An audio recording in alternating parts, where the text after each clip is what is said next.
Kinner D. St. Aubin from Minnesota United, and I am joined here by midfielder Ethan Finley. I was thinking maybe it would be a few. I think people are still sweating out there. Yeah, there you go.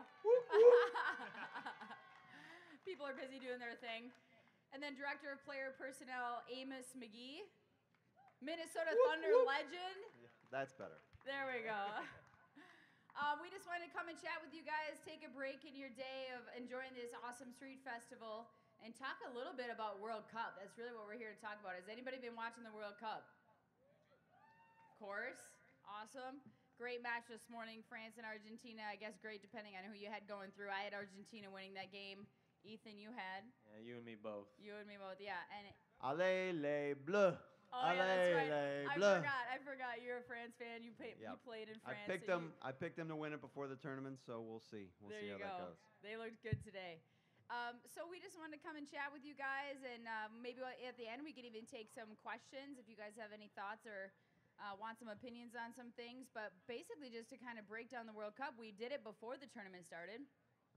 Now we're in the knockout round. 2 awesome games on the slate today. We already had the one. The next one starts, I believe, at 1 o'clock. Who were your predictions heading in? We just heard Amos. Yours was France. Was yours Ethan Argentina to win it all, or just to win today? Yeah, you know, I had Argentina to win it all. So I'm quite disappointed, obviously, with how they played really most of the tournament. And they fought back today, and I thought they had a chance. But France was just a little bit too much. So, you know, I think we're going to get possibly a first-time World Cup winner, though. In this tournament, which I think is exciting. We'll see what it boils down to, but that's my guess. So actually, every 20 years for the last, I think, 4 World Cups, there's been a first-time winner. So in 58, Brazil won. 78, Argentina won, first-time winners. 98, France won, first time. So this would make a first-time winner. Ethan's Look at pretty you. good. Just right I didn't on. do any research there, but You thank didn't you. do any Amos research? came in That's not there. research. That's just knowledge. It is brain, buried and in the that head. required math as well, which I don't touch. That's with where I 10-foot struggled with. pole. Yeah. Before we even get into it, and Ethan, we talked about this in the first panel. Do you have a favorite World Cup memory? And I know, Amos, we talked about this at Brits as well. But a favorite World Cup memory or a story that really has sparked your love of soccer, or even once you were already in it? For me, it was the 2002 World Cup, South Korea, Japan World Cup. I thought that was my first real exposure to international soccer as a kid, and getting up at the crazy hours of the day to watch a soccer game was kind of unimaginable at the time. And it was at that point where I started to kind of find the love of the game. And I just remember that final and how good Ronaldo, the original Ronaldo, was for Brazil, and the step over. You're nice. You're calling him the original Ronaldo. Yeah, That's not so much. Well, I don't want to be, I don't want to be confused with that. Everyone refers to Ronaldo as a different guy here. Yeah, we got one over there in the crowd. There see? you go. Yeah. But yeah, so that was huge for me, and his step over on Oliver Kahn, just like a legendary move in my opinion. So that was my real first World Cup memory that I had. Amos? See, that's tough because my first World Cup memory is 20 years before that in 1982. I was going to say, you're so much older, so you can go way back. Yeah, so I was 11, and that was, I think I told you this, Kendra. I was in France during the World Cup in Spain, and, different time, different age, but my parents left me in a French bar with a bunch of French guys watching France play while they went out and toured the Louvre or something. So I don't think you'd do that anymore, but they took care of me, and I was probably sipping espressos and cappuccinos back at 11. I can't quite remember. But this is an exciting time for soccer fans, and we're 7 to go, and I think it's pretty exciting. Do you guys have a biggest surprise in group play so far? Maybe they didn't even make it to the knockout round, but someone It's got to be Germany. It's got to be Germany bowing out. A pleasant surprise or a negative surprise, and Germany would definitely be one of those on that side of things. And what happens? How can that happen when you have a country? I know defending champions a lot of times don't make it out of the group stage. It's sort of become a thing. Is the pressure just too great? I mean, that was the first time they have never made it out of the group stage. So not only is the World Cup champ knocked out, but they made some negative history for their federation. So, I mean, this is soccer. I mean, nobody thought the U.S. wasn't going to make this World Cup, and we didn't. That's the beautiful part of this game, right? On any given day, a team can beat another team despite what the 11 individuals and the quality you have on the field. You have to put it together as a collective and over a long time span, 3 games in this situation, and Germany wasn't able to get it done. So that was obviously a huge surprise. You know, the one surprise to me that really stood out was Sweden getting out of that group, though, and winning that group.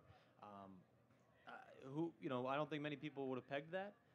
And they've played some really good soccer, all 3 games, to be honest with you. Even the game that they lost to Germany, I thought they were the better team for a good portion of that game. So that's the team that I'm looking at. Can they make a real run, make a final, make a semi? They're kind of my little team to watch right now. Yeah, I mean, I think Ethan's right. That's the thing with tournament soccer is that you got to put it together. 3 games in what 11 days.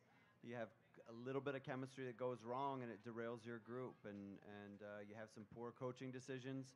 Maybe that happened with Argentina. You're hearing a little bit of scuttle behind the scenes about that, and then your team just derails a little bit. And in this tournament, with this type of pressure, playing against some of the best players, best teams in the world, that little bit of derailment can end your tournament. And even with the best team, you used to be able to set your clock on Germany advancing into the group stage. And I think that signifies that everything's changing a little bit, and it's some of the playing field worldwide is evening out, and you have Senegal, who played some of the most attractive football in the first round. Peru, which just got in the last group from South America, arguably played the most attractive soccer in the group stages, and yet didn't advance. So, it's about advancing out of the group stage. And then, taking your chances in the knockout stage. Well, in Senegal not advancing, that's like a whole nother debate for another day with FIFA and the whole yellow card system that they went to there. But as you look going forward, we already saw this morning France beating Argentina. I thought maybe they were going to go on a little bit of a run with the momentum from their last group game. What do you guys have for the rest of the rounds here, and even the one this afternoon? Was there some player that you're looking for, a specific player that's a bright spot that maybe it's their time to shine, like James Rodriguez was the bright spot in the last World Cup? Is there someone maybe you've seen through group play that you're like, wow, this could be the next real thing? Well, I got 2 guys for you. I mean, the Portugal-Uruguay game, I think, is so important. Ronaldo's kind of put that team on his back, and can he continue to do it? Should he have had a red in the last game? Shoulda, woulda, coulda kind of thing. Yeah, I mean, can he continue to do what he's doing? And, he's kind of, like I said, put the team on his back. Will he continue to do that this afternoon against a Uruguayan team who's got 2 stars in their own, led by Suarez and Cavani? So I think that'll be an interesting game. Forgive me, I can't say his name right now, but the Russian guy who came off the bench in the very first game, you've heard some transfer rumors now. I don't know if it's because of its recent form, or I'm sure he had a great club season with CSK Moscow, but can he kind of continue his little Cinderella story for Russia? And that's the team for me to watch. That's going to be a big game against Spain. I'm not convinced with Spain. I know they made it to the next stage, but that's my upset, I guess, of the round of 16 that I'm picking. I mean, there's some great matchups. There's been a lot of debate about whether we as Americans should be rooting for Mexico. I personally think we should. I think we should be rooting for CONCACAF teams. I think rising tides lift all boats, and I think the better CONCACAF teams do, the more our region's respected, the more places we get when the tournament expands to 48. So I'm totally in Mexico's camp. And the guy that blew away Liga MX and then went to Holland and did equally as well or even better is Chucky Lozano. He had a pretty good group stage, and I'm looking for him to hopefully in the lethal Mexican counterattacking system to punish Brazil a little bit, because just as Ethan isn't convinced about Spain, I'm not convinced about Brazil. So. And I think Mexico, the way they play, has a really good opportunity to spring an upset. What about Belgium? We all know the roster and the talent, but you guys having played on several teams and now putting together teams, a fantastic roster doesn't always translate into a winning team. There has to be some sort of chemistry there, some sort of thought process into the putting it together. But Belgium, you look at the roster and you go, wow, they should be winning this thing. It's interesting. They should. They have great talent. But you have to look a little bit at how countries are made up. And Spain for a while had trouble getting the Catalans, the Basques, and the Spanish nationals all together playing in the right way. Belgium similarly has an issue with the Flemish and the French-speaking part of Belgium. We have a guy that works for our club in Belgium, and he talks all the time about the difficulty the coach has. Now they got hired Roberto Martinez, who speaks probably neither Flemish, but but maybe French, and he's tasked with putting together people from two different sides of a country. And so far he's done well, and he has the added benefit of having an incredibly talented group that left world-class players behind that didn't even make their squad of 23. Well, and when a team doesn't play well, that's the first thing. It's going to be like, I can't believe you left this player at home. How are they not on the roster? It's always, hindsight's always 20/20. But they've got a matchup against Japan in their first knockout game. Colombia, what do you guys see from them as they have advanced? And we hear Darwin even at training and getting in on that. It's fun to be at practice every day and really hear the guys with their different countries. Of course, Alexi Gomez with Peru as well. And everyone razzing Miguel Ibarra with Mexico. What do you see from Colombia? Colombia is a dangerous team. They got some really dangerous players. But, it's one of these teams where, like, when I compare them to Peru, I thought Peru, like Amos said, played some of the best football of the tournament. And Colombia has just put in some okay performances, and they got first in the group. It was kind of an interesting group. It was kind of wide open. I thought Senegal was a team that might get out of there, and they unfortunately didn't. I'm not convinced, but when I say that, they could easily surprise a team like England, a team that has a lot of pressure on their shoulders right now to get a result, especially after a disappointing game against Belgium. Some people will say they did it on purpose. Who knows what the truth to that is? But we'll see. I think England's going to come out of that game, but I don't know. Colombia is just one of these teams that if they want to turn it on, they can. I think possibly the loss of James Rodriguez, their star 4 years ago, is going to hurt them going forward. So we'll see if they can get that group together and put a good 90 minutes together. This guy just wandered up to hear us talk about Colombia. There he is. I'm not saying anything. I'm not saying anything bad about Colombia. I think they're going to win the tournament. That's it. He did one of these, huh? That's what I saw. Yeah. No, I think it's a great team, and in fact, we do take particular interest because of Darwin. Yep.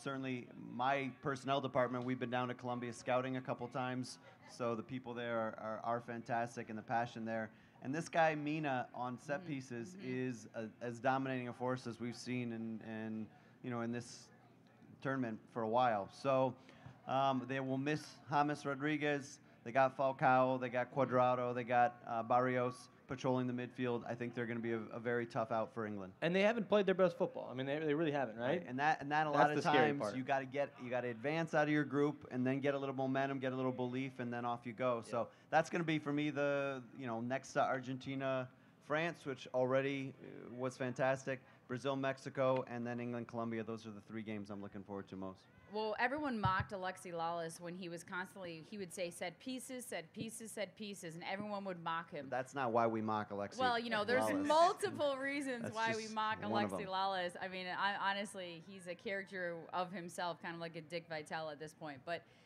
what is it? If you had to pick one thing in a game, if you had to go one thing that is the biggest key to success or a point that you could be successful at to win.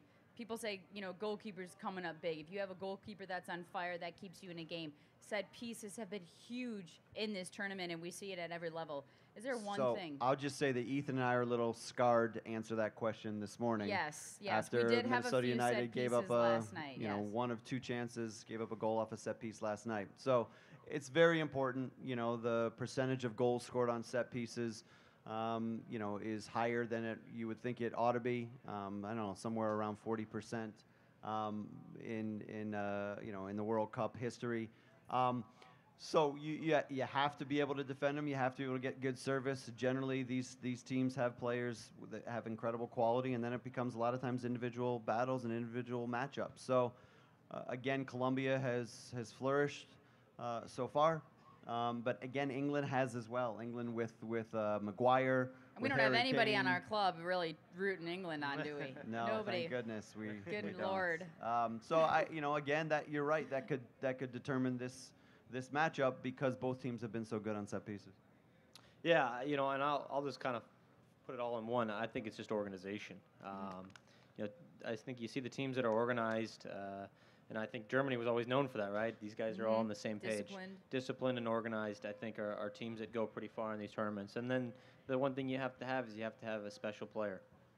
You see it every tournament. There's a guy who can will his team to a semi or to a final, and I think that's important. Those are the keys to success, I would say. Do you think this is the best we've maybe seen England look in quite some time? I know Adrian, Heath, and of course Callum Williams, our play-by-play and the head coach, they speak of it a lot, and they wanted to get on the bandwagon, and they're very confident. But coming through the group stage, do you think this is one of the best you've seen in quite some time? So I'll start and say, for me, unequivocally, they feel like they're playing with a sense of joy and a little bit of fearlessness. I will also say that Tunisia and Panama proved to not be the strongest competition, so I think we should take it with a grain of salt. But they have players that can beat you one-on-one off a dribble. Sterling, Jesse Lingard, Marcus Rashford. They have a great goal scorer in Harry Kane. They seem to have good organization. I worry about them a little bit with Jordan Henderson in the center of midfield. So I think that's maybe an issue. But center backs have seemed sturdy, and the goalkeeping seems fine, and they're exciting. So I'm a little bit of a bandwagon jumper for them.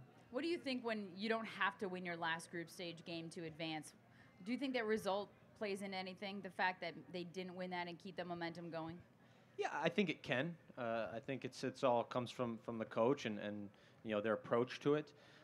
Obviously, you make some changes within the lineup and within the team, and that obviously can affect your result. Are you doing that for rest? Are you doing that for going forward for experience for some of these other guys? All those things have to be, those options have to be weighed. I think they've set themselves up pretty good. If you look at where, they beat Colombia, then they're either going to have Sweden or Switzerland to move into a semifinal. It's a pretty good path for them, but you can't really look past Colombia. I think the one thing that they have is these guys are so young, and I think they're playing with just such a freedom right now. They don't have none of the same pressure that the Gerrards and the Lampards had. Agreed. Yeah. That in the past, these guys have been, hallmark players for England for 10 to 20 years, right? And those guys have their time has come and passed. These guys are young and just kind of playing very free right now. So that makes him a little bit of a dangerous team. Does anyone out there have a thought or a question to throw up here? And if there's something I'm not thinking of or something as a fan of the World Cup, I know we don't have a mic out there, but if you throw it up here and I can relay it, or are you guys all good? You guys are listening very intently, so I appreciate that. Yeah. That's awesome. Right here, the Argentina jersey. Who's going to win the Golden Boot? Great Good stuff. question. Yeah.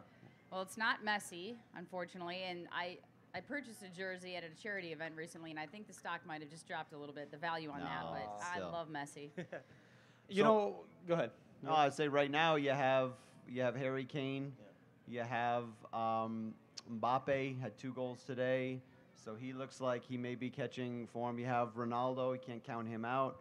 Who else scored 2 goals in the consecutive? Oh, Lukaku. Yeah. So I think those are right now the major candidates, but you have one guy pops in a hat trick in one of these group stage games, and all of a sudden they rush to the front. It happened in '82, my favorite World Cup, with Paulo Rossi. He, I don't think, scored a goal in the group stage, had a hat trick against Brazil in the first knockout game, and sure enough ended up winning the Golden Boot with 6 goals. So.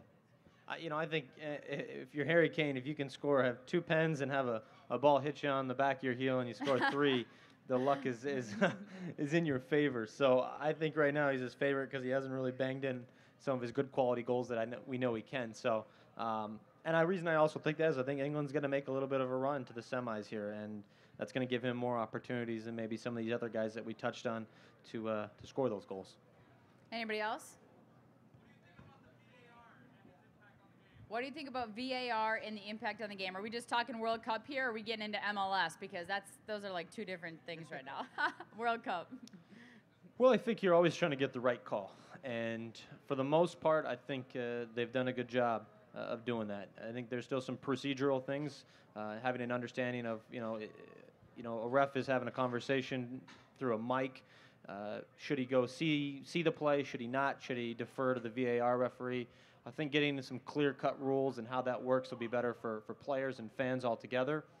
I think from a timing perspective, it's been pretty good. I think you hear fans who really don't know much about soccer or don't know much even about VAR, they like the idea of, oh, we can get the call right.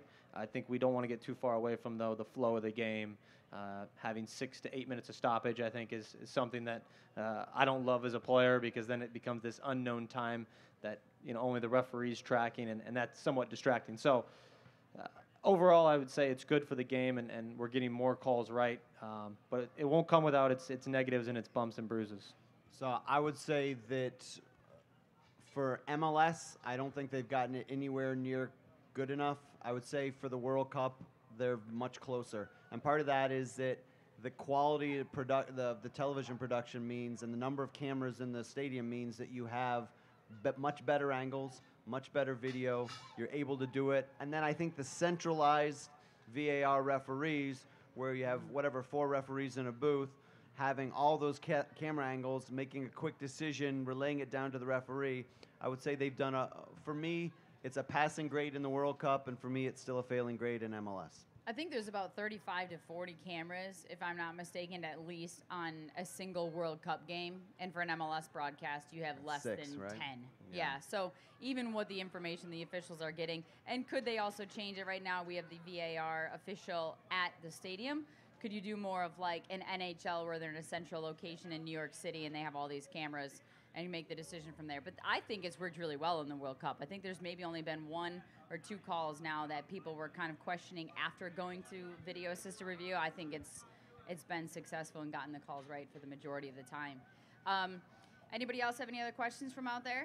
It can be MLS related or World Cup related. I know we're doing a World Cup panel, but yes, no? So I'll just say this, that for us on the personnel side, we've scouted a lot of these players that are playing in the World Cup, and it's a funny perspective, because you sometimes start rooting against players because you hope that they don't have good World Cups, so their value drops, so that you potentially have a chance to, their transfer fee goes down, then maybe we can bring them to Minnesota. But a couple players that we've had our eyes on have these amazing World Cups, and they go from $2 million to $10 million in a matter of 2 weeks.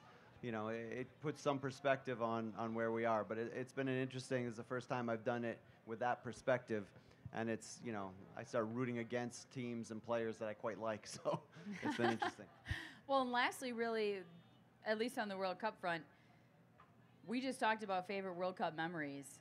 1994 was the last time the World Cup was on U.S. soil. What does that mean to have it back here in North America in 2026? Not just personally. I know I was already looking ahead. How old is my daughter going to be in 8 years? She'll be 12. That is a perfect time to really go to some of these games with her. But just Ethan, personally, what are you going to be, 35? Yeah, exactly, yeah. We got to... What does it mean for the sport and for just personally to have it back here? Well, I'll just say this. We did learn from our medical department. We have access to cryogenic chambers now for recovery. We may put Ethan in one for 8 years so that he's ready for the 2026 World Cup. He can throw back on the crest and play for the USA. We hope so, yeah. There we go. Yeah, I'm excited. I've never been to a World Cup. I have plenty of family and friends who were at the '94 World Cup or experienced just the parties outside and the celebrations. And I think that's what that event stemmed what we have today in the MLS. And our product is getting better and better year after year, and we've accelerated that process, I think, even more recently with the cash infusion and the amount of money we're spending on stadiums and infrastructure, and hopefully on players. the U.S. is in it. I mean, we're assuming they automatically qualify, but we don't know that for sure. Hopefully, with 48, I hope they do it hosting. Right, but it's yeah. So that to me is it's going to be a great opportunity for us, but hopefully in 2026 we're talking about a team that is more competitive than we ever have been. The 2002 World Cup and how far the U.S. went to the quarters there, to the quarters. That was the hope of like, okay, now we're here. We need to get back there regularly, and we haven't had that over the last couple World Cups. And now to regress as far back as not making a World Cup, we have 8 years to get it right and to put a competitive team out there. And it starts now. It starts with guys like Amos and myself, and we're pushing the young guys that are going to be coming up and finding the local talents here in Minnesota. It's exciting. Amos, you got a thought on the 2026? No, I'm excited. So thank you all for coming and Yes. and supporting this. This is amazing, and this is a testament again to how soccer's growing, particularly in Minnesota. So thank you all for coming. And just a quick shout, we do have Mason Toy and Carter Manley, 2 of our rookies, are over at the booth at the table doing signing and autographs, photos, all that kind of stuff. So appreciate you guys taking the time. We're doing these throughout the World Cup as we continue on, and we'll do a couple more at other locations. So enjoy the rest of the day. Stay cool. Thank you guys for coming out, and pop over to the tent and check out Mason Toy and Carter Manley. Thank you, everybody. Thank you. Thank you, guys.